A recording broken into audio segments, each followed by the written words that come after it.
Hello, everybody. It's Walter, your favorite historian, educator, professor, and social studies extraordinaire. This video is entitled Peace Democrats versus War Democrats. During the American Civil War, the Democratic Party in the United States fractured into two distinct sects, the Peace Democrats and the War Democrats. Now, you might be wondering why there was a difference and what exactly the differences entail between the two, in spite of being one party. Allow me to explain. Peace Democrats were the faction of the Democratic Party that was not only opposed to President Abraham Lincoln's heavy-handed policies during the American Civil War and his policies in general, but also, in many respects, to the war itself. Peace Democrats were entirely opposed to fighting a civil war at all to preserve the Union, and frankly, were willing to accept peace with the South on virtually any terms available, including, but not limited to, the dissolution of the United States of America as it was at the time. Okay? These individuals often were unapologetic in their hope for a Southern victory, and they weren't just random folks.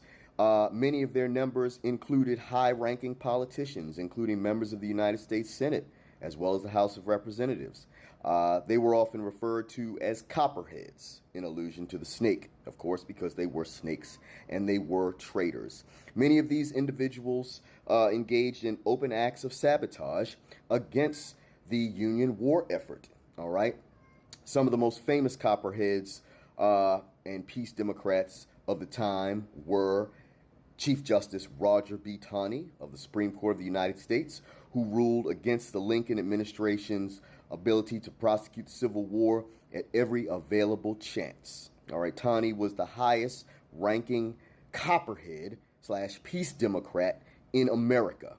Okay, others included George Pendleton and Clement Van Landingham.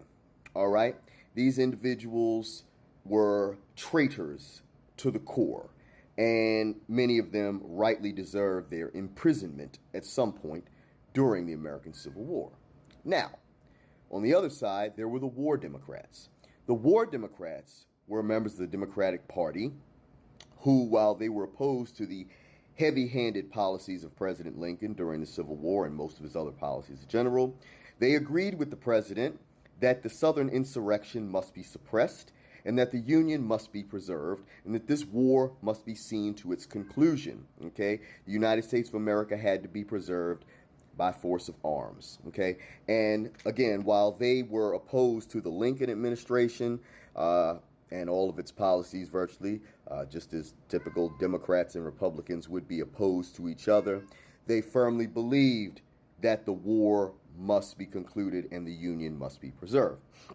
All right, some famous peace Democrats included 1864 presidential candidate, Democratic presidential candidate in general, George C. McClellan, as well as 1864 vice presidential candidate Andrew Johnson, who became a member of the National Union Party when he ran with President Abraham Lincoln on the 1864 ticket. The Republican Party temporarily became known as the National Union Party, and Johnson, who was a War Democrat, temporarily became that. All right, so the War Democrats were halfway good guys. They didn't approve of Lincoln, but they definitely agreed that the Union had to be preserved and this war had to be completed, all right, and not on Southern terms. Okay, so that, ladies and gentlemen, constitutes peace Democrats and War Democrats. And of course, after the war was over, the Democratic Party became one again. All right. And interestingly enough, in the 1864 presidential election, where President Lincoln was faced with challenger and one of his subordinates, a general, like I said, George McClellan. George McClellan was a War Democrat, and his vice presidential running mate, George Pendleton, was a peace Democrat. So I can only imagine how that would have worked out if McClellan had managed to win the presidential election in 1864.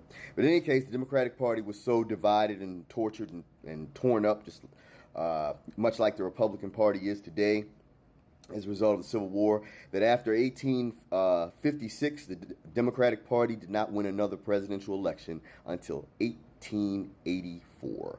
28 years later. And for the record, ladies and gentlemen, all those Democrats of that era constitute the modern day Republican Party. And the Republican Party of that era constitutes the modern day Democratic Party.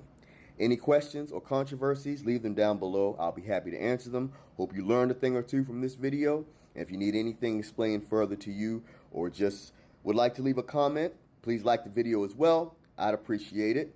Leave them all there. Take care of yourself. Stay safe out there, and I'll talk to you at the next video. Professor Shelton, out.